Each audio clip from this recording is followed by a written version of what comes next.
Let me tell you a story about a guy named Ezra. Ezra was not extraordinary in any way, but what Ezra did have was his ordinary, and what an ideal ordinary it was.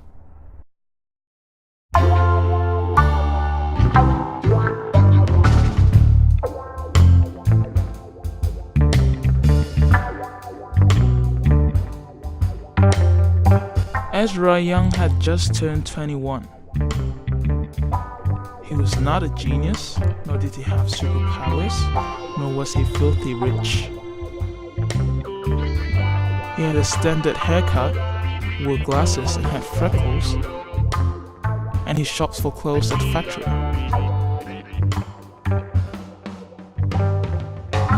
Twice a week, Ezra went to his university. He listened attentively to all the lectures, took organizing bullet point notes that would put any perfectionist to shame, and was always eager to please the professor with his enthusiastic questions and answers. On the weekends, he worked part-time at the restaurant. He always did the best he could, got along well with his co-workers, and was happy with what he earned. Ezra's ordinary was flawless, making daily life seem like a breeze for him. Some would say he had it easy, or that he was a lucky person. Ezra himself would probably have said the same thing. But this all happened before.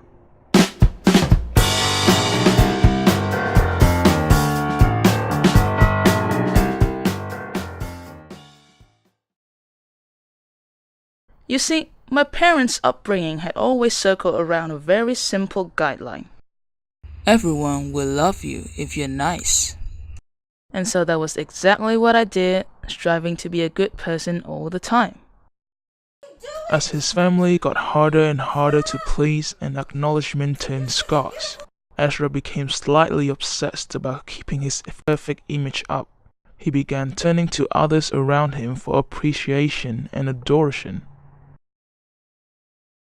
But sometimes, Ezra wondered if he really enjoyed being good.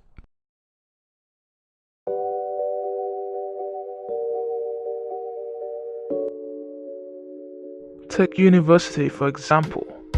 It felt good to show off his knowledge in class, but when it came to assignments, he had no motivations because no one was there to tell him he was doing such a good job, thus explain his failing grades.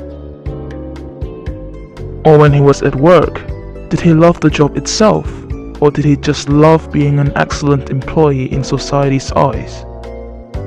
These thoughts pestered Ezra more and more frequently, like glitches in the perfect little world that he had worked so hard to uphold. Slowly, Ezra began to find himself struggling to keep up his ideal ordinary. The moment he decided that he did not need to be good was the moment he started falling. It's pretty much my life goal to be liked by everyone, and I work hard to achieve that. Because of this, you could imagine how shocking it was for me that the complete opposite happened. I hate when people like you. That hit me harder than Tommy Higgins did in 5th grade, and I had to take a week off school thanks to that incident. I couldn't stop thinking about what she said. Did I make a mistake while playing my daily role? Was she insane maybe? How can she not like me? And she even used the word hate. That was what she said. Ziggy Bennett was everything Ezra Young wanted to not be. She was a girl who acted upon her own rules and courses, and she certainly was not set out to be a people pleaser.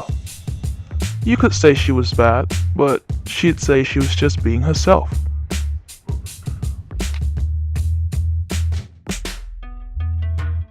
And Ziggy, coincidentally, had always been in the background of Ezra's ordinary life as he had been in hers, like two parallel lines that were never supposed to meet. However, when they did, something extraordinary happened. Ezra Young, of course, could not accept the fact that there actually was someone who did not enjoy his presence. He began a mission to befriend Ziggy and to show her how great of a person he was. And Ziggy, of course, did not buy anything he offered. Ezra was growing more and more desperate until...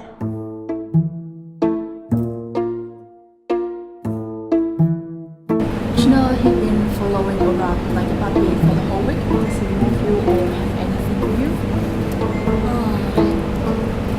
You don't need to worry about him. He's nothing. He's no one. But he seems to be a good guy, you know? But he's just trying to place red one.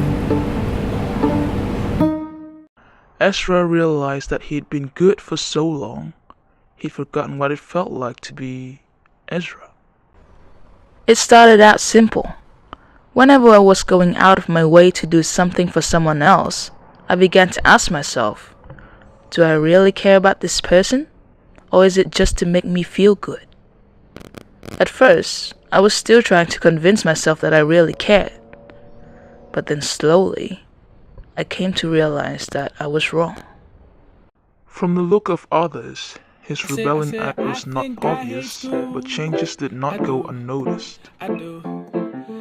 He started to prioritize his personal needs over others and reacted truthfully to how he felt.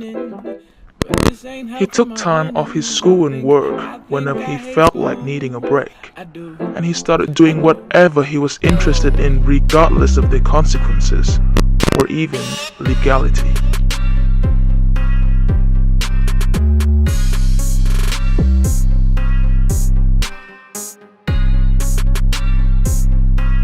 A lot of people clearly did not take his transformation well, especially his family, and they spoke of his new attitude as a sort of downfall or degeneration.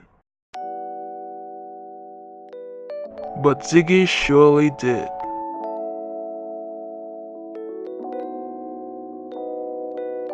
Wow, what was that for? You know, I think I like this side of you better. Really? I mean, everyone around me hasn't been so accepting. Yeah, you smile less, but when you do, you really mean it. You know who you are, and you do what you want. Have you ever felt? That was when Ezra Young knew he had fallen hard.